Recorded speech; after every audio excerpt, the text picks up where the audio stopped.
Bonjour à tous, c'est Olivier Duhamel. C'est notre série sur la naissance de la Ve République. Elle aurait pu s'arrêter avec l'épisode précédent, mais j'ai pensé que ça méritait une vraie conclusion, un ultime épisode qui vous raconte ces 60 années de Ve République à travers leur président. Française, Français, il est de l'intérêt supérieur du pays. de tout mon cœur, au nom de la France, Le général de Gaulle me paraît parmi les plus qualifiés. je vous demande de répondre oui. Une réforme profonde et de la Constitution et de nos institutions. Pourquoi voulez-vous qu'à 67 ans, je commence une carrière de dictateur? Ici Charles Danetati qui vient de vous parler d'Alger, Europe numéro 1. Il y a beaucoup de façons possibles de raconter 60 ans de Ve République. J'ai choisi de prendre dans le fond ce que probablement vous connaissez le mieux, mais aussi ce qui est le plus important, c'est-à-dire l'histoire des présidents. Et sur ces présidents, je voudrais montrer que, quelles que soient les immenses différences de De Gaulle à Macron, en passant par Pompidou, par Giscard, par Mitterrand, par Chirac, par Sarkozy, par Hollande, ils ont deux choses en commun. Ils ont tous été aussi présidentialistes qu'ils le pouvaient. Et le deuxième point commun, c'est que par-delà la différence qui fait qu'il y a des présidents de droite, élus par la droite en tout cas, et des présidents de gauche, élus par la gauche, finalement, tous ont été au-delà de cette grande partition. Tous ont été aussi colorés par le camp adverse. Commençons par le général de Gaulle, qui a présidé la Ve République de 1959 à 1969. Alors pour ceux qui douteraient que de Gaulle a été présidentialiste, entendons-nous bien ce que j'entends par présidentialiste, affirmer la domination du président sur les autres pouvoirs. Dans une conférence de presse, le 31 janvier 1964, le général de Gaulle déclare « Il doit être évidemment entendu que l'autorité indivisible de l'État est confiée tout entière au président par le peuple qui l'a élu. Qu'il n'en existe aucune autre, ni ministérielle, ni civile, ni militaire, ni judiciaire, qui ne soit conférée et maintenue par lui. » Incroyable déclaration qui, d'ailleurs, même des gaullistes trouveront excessive, du moins en leur fort intérieur, parce qu'il ne valait pas mieux dire ces choses-là publiquement du temps du général de Gaulle. Alors, de Gaulle, par certains aspects, était de gauche, par d'autres, était de droite. Le plus bel exemple, c'est dans l'entre-deux-tours des élections présidentielles de 1965. Il récuse la division entre la droite et la gauche. Il dit qu'il faut être des deux et au-delà des deux pour rassembler les Français. Et comme exemple, entre guillemets, de gauche, il déclare « La maîtresse de maison, la ménagère, elle veut avoir un aspirateur, elle veut avoir un frigidaire, et même si c'est possible qu'on ait une auto. Ça, c'est le mouvement. » Et le mouvement, le progrès, c'est la gauche, n'est-ce pas? Mais elle veut pas la pagaille. Et ça, c'est vrai aussi pour la France. Il faut le progrès, il faut pas la pagaille.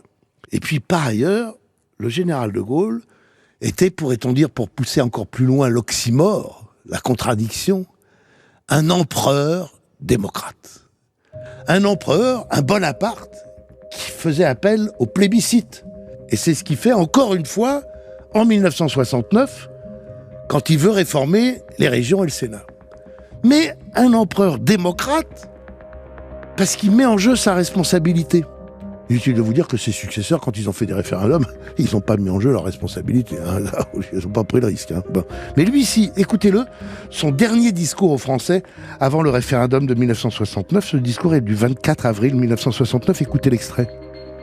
Françaises, Français, vous, à qui si souvent j'ai parlé pour la France, sachez que votre réponse va engager le destin de la France. Si je suis désavoué par une majorité d'entre vous, ma tâche actuelle de chef de l'État deviendra évidemment impossible, et je cesserai aussitôt d'exercer mes fonctions. Le nom l'emporte, communiqué du général de Gaulle. Je cesse d'exercer mes fonctions de président de la République. Cette décision prend effet aujourd'hui à minuit. Et le général de Gaulle ne s'adressera plus aux Français jusqu'à sa mort. Lui succède Georges Pompidou. Et Georges Pompidou va être, comme son prédécesseur, présidentialiste. Et beaucoup pensaient que, dans le fond, cette Ve République, elle avait été faite pour De Gaulle, mais qu'après De Gaulle, ma foi, on trouverait un équilibre différent, on trouverait un pouvoir parlementaire réveillé. Que nenni! Georges Pompidou assume l'héritage du général de Gaulle. Je crois que le choix fait par le peuple français démontre son adhésion à la conception que le général de Gaulle a eue du rôle du président de la République, à la fois chef suprême de l'exécutif, gardien et garant de la Constitution. Il est à ce double titre chargé de donner les impulsions fondamentales, à la fois arbitre et premier responsable national. C'est ce que dit Pompidou dès sa première conférence de presse le 10 juillet 1969. Georges Pompidou n'a pas été président très longtemps, qu'il meurt, à la surprise des Français qui ignoraient même sa maladie, début avril 1974. Et là commence une campagne présidentielle éclair qui va ne durer que quelques semaines. Et entre les deux tours, vous avez un choc frontal, droite contre gauche. Giscard contre Mitterrand. Et c'est Giscard qui l'emporte. Et donc là, tout a fait de Giscard un candidat de droite, tout devrait faire de Giscard un président de droite. Et ce sera un président de droite. Mais, néanmoins, ce même Giscard, dans le début de sa présidence, il va prendre des mesures qui sont des mesures progressistes, qui sont des mesures de gauche. Il va accorder le droit de vote, par exemple, aux jeunes dès l'âge de 18 ans. Ça, franchement, c'était d'autant plus audacieux que les jeunes, à l'époque, étaient très orientés à gauche. Donc c'était tout sauf son intérêt politique. En général, les politiques prennent des décisions dans leur intérêt politique. C'est assez normal. Et alors on le leur reproche, comme si les chefs d'entreprise ne prenaient pas des décisions dans l'intérêt de l'entreprise, les syndicalistes des syndicats, et les animateurs de radio des animateurs de radio. Non, mais bon. Deuxièmement, ça c'est beaucoup plus connu, il va dépénaliser l'avortement. Ça va être la loi Veil qui accepte l'interruption volontaire de grossesse. Cette loi, elle est contre la volonté d'une partie non négligeable de sa majorité, et elle ne passe à l'Assemblée que grâce au soutien de la gauche. Donc, même Giscard a été et de droite et de gauche. Quant au présidentialisme, alors là, Giscard, d'emblée, il a laissé entendre qu'il était hors de question de faire une évolution modérée des institutions. Écoutez. Dans une élection présidentielle, ce qui compte, c'est la décision et c'est la responsabilité. La décision, vous l'avez prise. La responsabilité, je l'exercerai. Je sais que de ce jour date une ère nouvelle de la politique française, celle du rajeunissement et celle du changement de la France. Du jour de mon élection date une ère nouvelle de la politique française. Non mais c'est incroyable d'audace, diront ses partisans, de prétention, diront ses adversaires. Je vous laisse choisir. Giscard ne va pas être réélu. Ça va être sa souffrance. Et dans les raisons de son échec, il y a bien sûr la division de la droite. Mais il y a un autre facteur qui a joué, qui est l'excès de présidentialisme, le monarchisme. Il a été caricaturé en Louis XV par une du magazine Le Nouvel Observateur, qui a été transformée en affiche et qui était dans les rues de Paris. Donc le présidentialisme est la condition de la force du président, mais il faut qu'il s'exerce dans un style démocratique. Et les Français ont eu l'impression que pour Giscard, il s'exerçait dans un style trop monarchique et ils n'ont pas réélu. À la place, ils ont élu Mitterrand.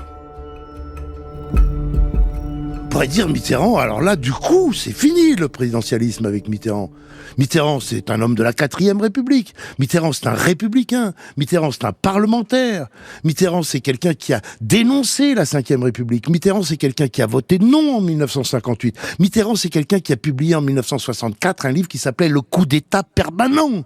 Mitterrand, c'est celui qui a dénoncé haut, fort et avec quel talent le pouvoir personnel. Ah oui, mais quand il devient, lui, président, c'est autre chose.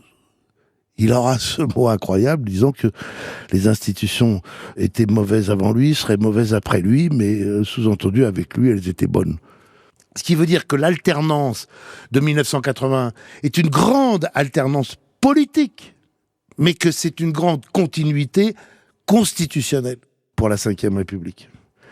Bon, François Mitterrand, président de gauche, toutes les premières mesures prises pendant les 2 premières années l'attestent, l'abolition de la peine de mort, la retraite à 60 ans, les nationalisations, la 5e semaine de congés payés, etc., etc. Mais Mitterrand avait aussi des aspects de droite. On peut dire que le tournant de la rigueur en 1983, quand on décide, pour rester dans l'Europe, de faire une politique de rigueur, de contrôle des salaires, d'arrêt d'augmentation des salaires. Les uns diront que c'est ni de droite ni de gauche, c'est la seule politique possible, mais dans les clivages de l'époque, c'était un virage à droite, même s'il n'était pas assumé comme tel et de manière totalement évidente. Enfin, Mitterrand, il est le premier président de la République qui va subir la cohabitation, et qui va d'ailleurs la subir 2 fois. C'est-à-dire que 2 fois, il va perdre les élections législatives, et il va quand même rester. Excusez-moi, mais un démocrate de gauche qui perd des élections législatives, il s'en va. C'était le côté de gauche de De Gaulle, on a dit tout à l'heure. Mitterrand, pour lui, le plus important, c'est de rester. Donc c'est un monarque. Donc il est de droite. Donc Mitterrand est de droite et de gauche, comme les autres.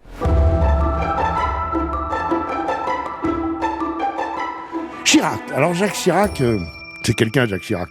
Comme ses prédécesseurs, même s'il a pas trop envie d'être trop activiste comme président, et puis de toute façon qui pourra pas pendant 5 ans du premier septennat, parce que il va se faire une cohabitation, et puis lui pas de 2 ans mais de 5, il a quand même l'idée que le président est le chef. Alors il a une formule tout à fait à la Chirac, pour le résumer, il dit un chef c'est fait pour cheffer. Donc il a quand même quelques postures très présidentialistes. Chirac est de droite. Chirac a été élu contre Jospin en 1995. Chirac devait être élu contre Jospin en 2002. Sauf que vous savez que ça a été l'incroyable surprise de 21 avril 2002. Jospin écarté du second tour. Le Pen, le leader d'extrême droite, se retrouvant au second tour. Ce qui fait que Chirac, en vérité, lui, est complètement élu de droite et de gauche en 2002. Et puis Chirac a eu un autre moment extrêmement, entre guillemets, de gauche. C'est celui où il s'est opposé aux Américains, alors que traditionnellement la droite est plus pro-américaine et la gauche plus anti-américaine, où il s'est opposé à la guerre, alors que traditionnellement le fond de la droite est plus militariste et le fond de la gauche est plus pacifiste, où il a refusé de suivre George Bush, fils, pour faire la 2e guerre d'Irak. Écoutez.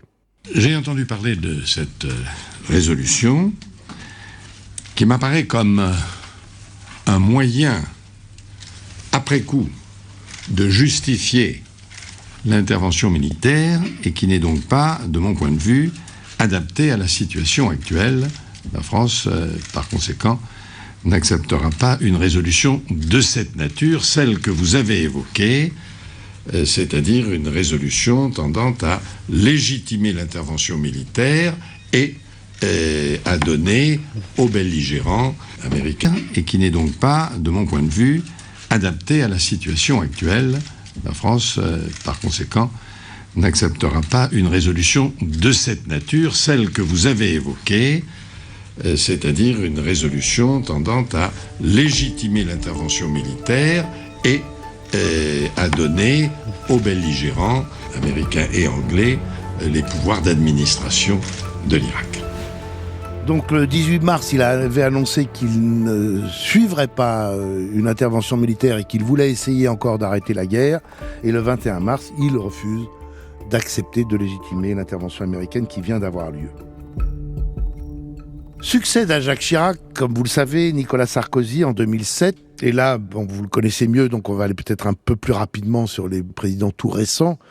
Nicolas Sarkozy est évidemment présidentialiste. Vous vous souvenez comment il a qualifié son Premier ministre, François Fillon. Il l'a traité de collaborateur, ce qui était quand même le réduire à peu de choses et très, très, très humiliant. Finalement, ce qui a nui à Sarkozy, ce qui l'a empêché d'être réélu, c'est de s'être pipolisé au-delà du raisonnable, et donc de ne pas avoir incarné la fonction présidentielle comme il convenait. Allez, un seul exemple pour vous le remémorer. Écoutez, Comment vous répondre ? Je ne voulais pas qu'on prenne une photo de moi au petit matin, glauque. Je ne voulais pas qu'on prenne une photo de moi le soir. Et donc avec Carla, nous avons décidé d'assumer. Et puis vous l'avez compris, c'est du sérieux. Et du coup, ça va passer en boucle avec Carla, c'est du sérieux. Et évidemment, dans la conception quand même également monarchique que les Français se font de la Ve République et de son président, on ne dit pas que avec X, avec Y ou avec Z, c'est du sérieux. D'une certaine manière, son successeur, François Hollande, va être victime de la même chose. Je pense que une des raisons pour lesquelles François Hollande est élu en 2012, c'est parce que les Français ne veulent plus de Nicolas Sarkozy. Et une des raisons pour lesquelles François Hollande ne pourra pas être réélu en 2017, c'est parce que les Français ne voudront plus de François Hollande. Et pourquoi est-ce qu'ils ne voudront plus de François Hollande ? Parce que, comme son prédécesseur, il considère que, même s'il a essayé d'être présidentialiste, même s'il a eu des moments présidentialistes, globalement, il n'a pas incarné la fonction comme il convenait. On lui a beaucoup reproché sa théorie du président normal. Il a fini par même reconnaître qu'il n'aurait pas dû prononcer l'expression. Et pour que François Hollande reconnaisse une erreur, il faut vraiment qu'elle soit grosse. Il n'a jamais pu recueillir vraiment l'assentiment des Français, sauf dans quelques moments très dramatiques, comme lors des attentats. Juste un exemple. J'ai également convoqué le Conseil des ministres. Il va se tenir dans quelques minutes. 2 décisions seront prises. L'état d'urgence sera décrété, ce qui veut dire que certains lieux seront fermés, la circulation pourra être interdite. La seconde décision que j'ai prise, c'est la fermeture des frontières. Nous devons nous assurer que personne ne pourra rentrer pour commettre quelque acte que ce soit. C'est une terrible épreuve qui, une nouvelle fois, nous assaille. Nous savons d'où elle vient. Qui sont ces criminels ? Qui sont ces terroristes ?